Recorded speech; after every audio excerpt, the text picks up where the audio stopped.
Praise the lord. ఈరోజు దేవుని యొక్క వాగ్దానం,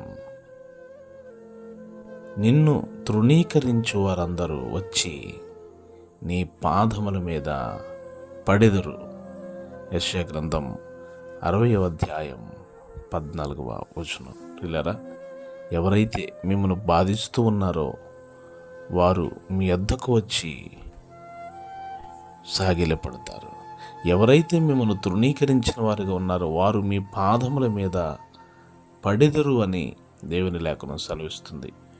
యోసేపు గారిని తన సొంత అన్నలే బాధించినను తృణీకరించినను ఒకానొక దినాన్ని ఆ యోసేపు గారి యొక్క అన్నలు యోసేపు గారి యొద్దకు వచ్చి సాగిలిపడినట్లుగా, ఆయన పాదముల మీద పడి క్షమాపణ అడిగినట్లుగా మనము చూస్తూ ఉన్నాం. కనుక మీ జీవితాల్లో ఎవరు బాధిస్తూ ఉన్నా, ఎవరు తృణీకరిస్తున్నా తప్పక మీ ఎదుట సాగిలపడతారు.